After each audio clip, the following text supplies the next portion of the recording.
Tonight, we're going together to a quiet little town in America. A night that no one expected would be the last for 8 people. Tonight, we're going to tell you one of the most terrifying and mysterious crimes in American history. Part 1. The Town and the Family. In the summer of 1912, the small town of Villisca, Iowa was an incredibly peaceful place. Only about 2,000 people lived there. Everyone went to bed early and trusted each other. Sometimes people even left their front doors unlocked.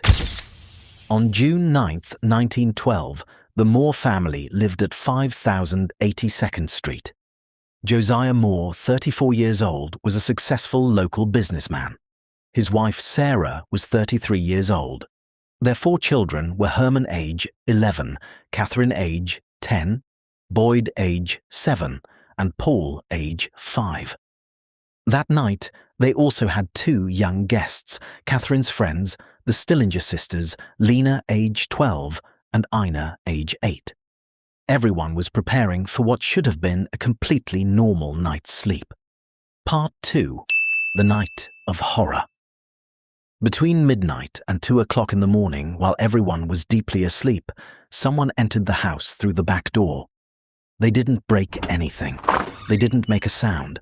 They knew the house well, or moved like a ghost. The first victim was Josiah Moore. He was struck in the head with his own axe while sleeping. The killer then quietly entered Sarah's room and murdered her the same way. After that, the killer went upstairs and murdered all 4 children as they slept in their beds. Then, the 2 young guest girls were killed. But the most horrifying part, the killer wasn't finished. He returned to some of the bodies and struck them repeatedly, especially Josiah and Sarah, until they were almost unrecognizable. Afterward, the killer did several strange things. He covered all mirrors and windows with the children's clothing. He placed cloth over the gas lamp. He ate a piece of cake from the kitchen, and he washed his hands in the sink. Then he left through the back door and vanished into the darkness. Part 3. The Discovery.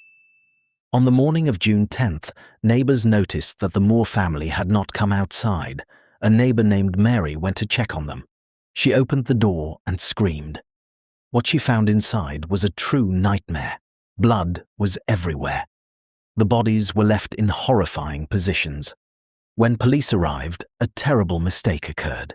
Hundreds of townspeople entered the home before the crime scene was secured, destroying nearly all critical evidence. Part 4. The Investigation and Theories. To this day, more than 113 years later, the identity of the killer remains unknown.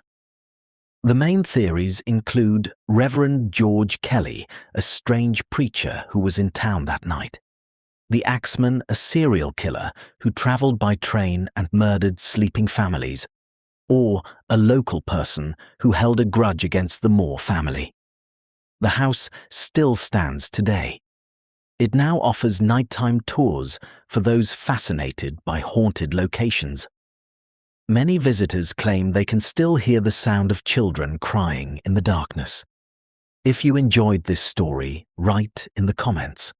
What story do you want me to tell you next after midnight? Take a deep breath, and I'll see you in the next.